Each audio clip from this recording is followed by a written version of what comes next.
Animals have been around for millions of years, long before humans ever walked the earth. And today there's still so much to learn from how they live. Over the last decade, two researchers have closely observed the development and socialization of adolescent animals to find some answers as to why teens and young adults behave in certain ways. I used to think before doing this study, I had this idea that in nature, animals went through puberty, which they do. And by the way, their puberty is remarkably similar to ours. Even dinosaur puberty is similar. We have a chapter called Jurassic puberty.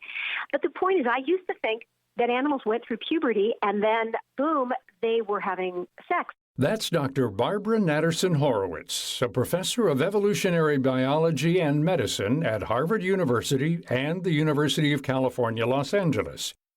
Natterson-Horowitz, along with co-author Catherine Bowers, wrote Wildhood, The Epic Journey From Adolescence to Adulthood in Humans and Other Animals. The book highlights some of the similarities shared between these two species and how social media may have a lasting negative effect on human development. In the wild, animal adolescents actually very often have not yet learned how to court. That is, they haven't learned the elaborate courtship rituals, and sometimes for social reasons they don't have enough dominance, let's say, or position in the group to get together with another animal. And so in the case of adolescent albatross, it can take up to 4 years between the time that they hit puberty, that is, where their bodies could make offspring, and the time that they actually start having offspring. So that was real interesting and a big surprise to me, but it made complete sense because, gosh, when my son was 13, he was 6 feet tall, so he looked like a mature adult, but boy, was he not. And it turns out that's true across the animal kingdom as well. Both Natterson-Horowitz and Bowers have spent the last 5 years traveling across the world to learn more about how different animal species experience adolescence. Through their findings, they discovered some similarities connecting human and animal parents together. For example, humans aren't the only ones sometimes welcoming their young adults back home after college or when life gets tough. Penguins, surprisingly, do it too. Penguins, when they fledge, right, when that is when they, for the first time, when they jump into those icy waters off Antarctica and leave home, I just assumed that was it. But it turns out there are situations where they may return even after they've left home. So they're technically adults, that is, they're no longer chicks, but if there isn't enough food, they may actually come home and continue to get fed by their parents. It's called extended parental care, which was really interesting to learn how much flexibility there is in parenting adolescent animals across species. Leanne Lilly is a board-certified veterinary behaviorist at the Ohio State University Veterinary Medical Center. She adds that this variation between species is vast, and it's important to note that each has a different way of handling their kin. It depends a little bit on the social structure of the species. So some animals have very strong bonds to only their fathers, and they nurse from their moms, but otherwise they're not distressed by mom being away. And there are some New World monkeys that fall into that category, and that's very different from what we think about as sort of a nuclear family in humans. And there are critters who don't interact with their parents at all, right? So sea turtles. Their eggs get laid, and the group actually works together to dig themselves out, but they don't ever meet mom and dad. And then they range all the way from intensive care and following mom around for weeks to months or even years, and having a very prolonged juvenile period in some of the African mammals as well as some of the other hoofed mammals here in the United States. So like our horses, they're not really fully mature until a couple of years. So there's a huge range in the world of animals in terms of the amount and the type of interactions that they have with their parents, and how much is caregiving and how much is social learning and everything in between. For example, she points to stallions, who typically experience a longer period of care compared to smaller species who have to fend for themselves almost immediately. There's a bit of variability to that among each individual as well as within species. So, for example, horses, the stallions may go off and form bachelor groups, which sounds awful lot like a fraternity when you start looking at some of the behaviors that they exhibit. And the weaning is much more gradual than sudden, but there are certainly other species, and it's oftentimes species that replicate quickly. So rabbits, mice, those types of mammals, where as soon as they're done nursing and they're weaned, they are kicked out. And if they encounter those siblings or mom in the future, the encounter will actually be aggressive and agonistic rather than fraught with recognition and social bonding. Life can be tough for some animals, but it's part of the natural socialization process for many species. Lilly says that elephants in particular are interesting to observe because of their prolonged adolescent phase. One of the more well-known ones is probably going to be elephants. They engage in a lot of care, both with their young as well as in their family group. They will do demonstrative learning. They will push their young in and out of troublesome places. They will dig out holes underneath their feet to help them get up. And they have a very prolonged juvenile period. It's years. And they're not even sexually mature until usually around their first decade. And they stay with their maternal group very frequently, so they have a lot of maternal care. The animal kingdom is a fast-paced and dangerous place, probably more precarious than the human world in most instances. But both environments require their young to take risks in order to learn. Natterson-Horowitz says taking these steps can be scary for a parent to watch, but is a vital part of an adolescent's understanding of fear and risk before becoming an adult. We know that adolescents take risks, human adolescents. I mean, I worried about that a lot when my kids were young. I mean, all I was hearing about were accidents. And it turns out wild animal adolescents take risks too. And the reasons for that, if you'd asked me before I did the study, I'm a physician, I would have said, well, it's the adolescent brain. It's the teenage brain. And that's right. But the larger question is, well, why is the brain that way? And one of the things that we found is that adolescent gazelle sometimes actually approach their predators. Adolescent meerkat also do the same thing. Adolescent bats do the same thing. And the reason they're approaching their predators is to learn about them. They're smelling them. They're watching them. They do it in groups because there's safety in numbers.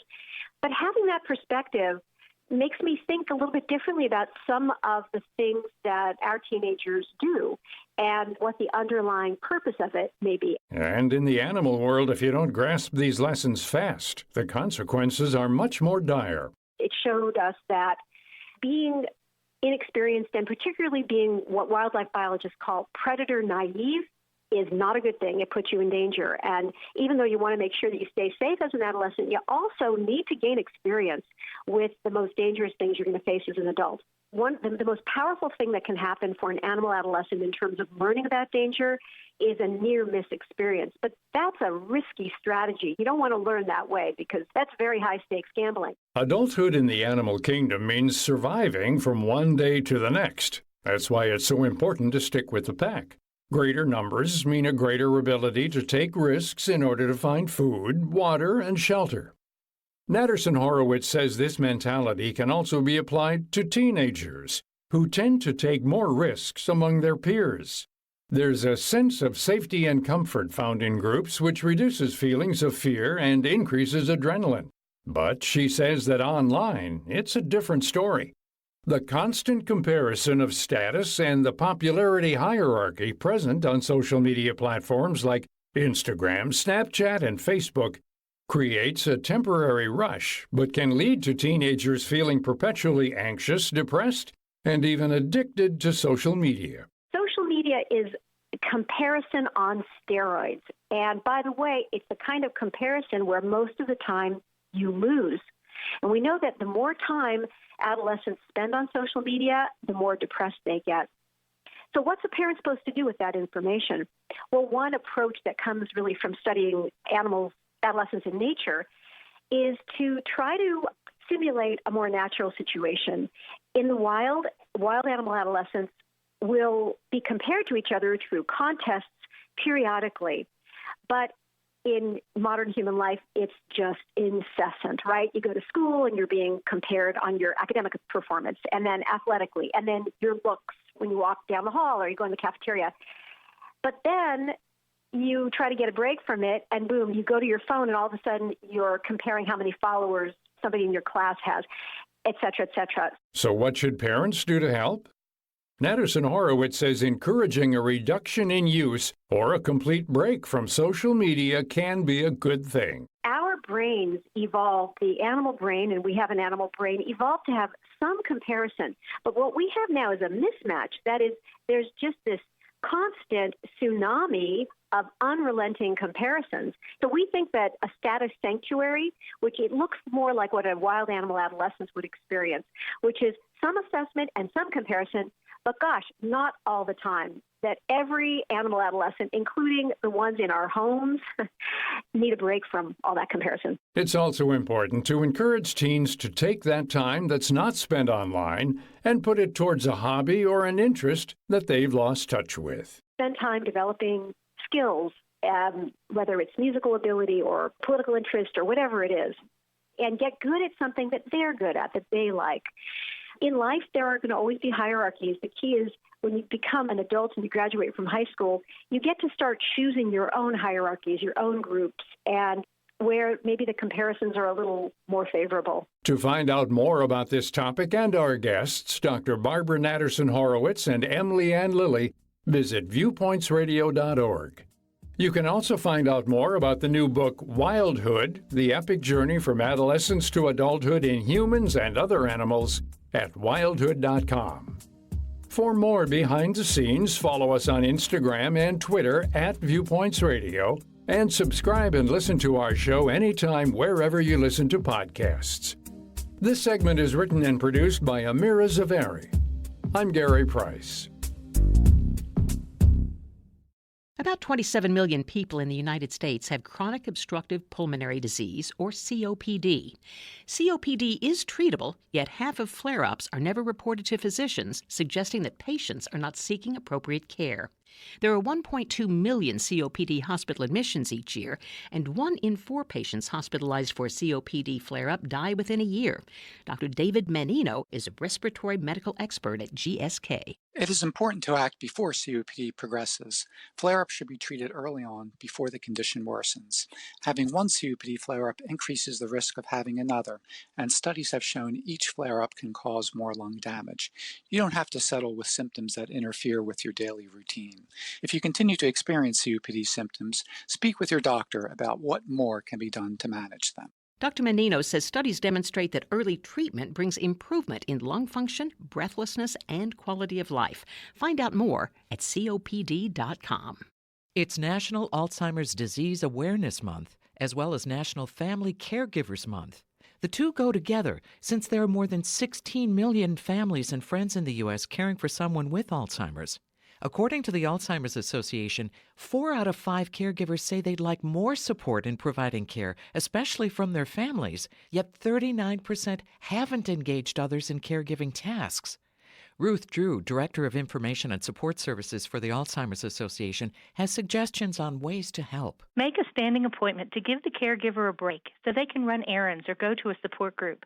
Caregivers often feel isolated or alone, so check in with a phone call or stop by for a visit. And when you offer support, be specific. Say, I'm going to the store, what do you need, rather than call me if you need anything. People overwhelmingly agree caregiving for someone with Alzheimer's should be a group effort. Find more tips and resources for caregivers at alz.org. Flu vaccinations are proven to prevent serious illness and reduce the risk of death from the flu in people with heart disease. Yet a new study shows nearly a third of adults with heart disease skip annual flu shots. The study, presented at the American Heart Association Scientific Sessions 2019, finds that 65% of uninsured low-income patients go unvaccinated. And even among those with insurance and a regular source of medical care, nearly 30% hadn't been vaccinated. Dr. Gautam Ramaharshagrandi of MedStar Health in Baltimore is the lead study author. People with heart disease are at higher risk of medical complications and death from the flu. And an annual flu vaccination is inexpensive, easy, and proven to be effective. With the flu season upon us, we urge adults with heart disease to get their flu shot. The annual flu vaccine is protective, and it can significantly reduce the risks of serious illnesses. The American Heart Association recommends all adults with heart disease to consult with your doctor to get a flu vaccine. Thank you for listening to Viewpoints Radio, a production of Media Tracks Communications. If you enjoyed this broadcast, please support our show by subscribing, sharing it with a friend, and leaving a review on Apple Podcasts. You can find more Viewpoints stories on Apple Podcasts, Google Play, Spotify, and viewpointsonline.net. Also, follow us on Instagram and Twitter at Viewpoints Radio. coming up on Viewpoints. Identity theft is a crime where you are presumed guilty until you can prove yourself innocent. The lifelong burden of one family's secrets. Then, probably couldn't have got through college, much less medical school if it wasn't for music. We speak with two doctors who turned their love for music into a second career. I'm Marty Peterson. And I'm Gary Price. These stories in depth on your public affairs magazine, Viewpoints.